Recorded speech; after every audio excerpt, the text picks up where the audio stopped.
እንዴት ናችሁ? በቅድሚያ እንኳን ደስ ያላችሁ ማለት እፈልጋለሁ።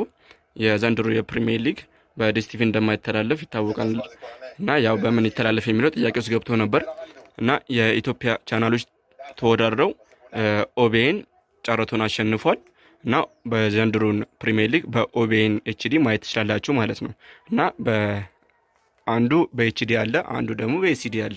በኤችዲው 11:1:65 እዚህ ጋር እንደምታዩት ሆሪዞንታል ኦር ቨርቲካል ከላይ እንደሰራችሁት ነው። በሆሪዞንታል ከሰራችሁ በሆሪዞንታል፣ ቨርቲካል ከሰራችሁ በቨርቲካል ማለት ነው። አንዱ ደግሞ በኤሲዲ በቃና ኤ ፕላስ ሚንበር ነጃሽ መርካቶ ምናምን በሚገቡበት በሱ ማግኘት ትችላላችሁ ማለት ነው።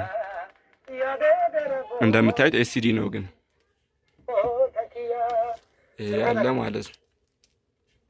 በኤሲዲው በዚህ ማግኘት ትችላላችሁ ማለት በዚህ ፍሪኩዌንሲ ማግኘት ትችላላችሁ። ይመቻችሁ።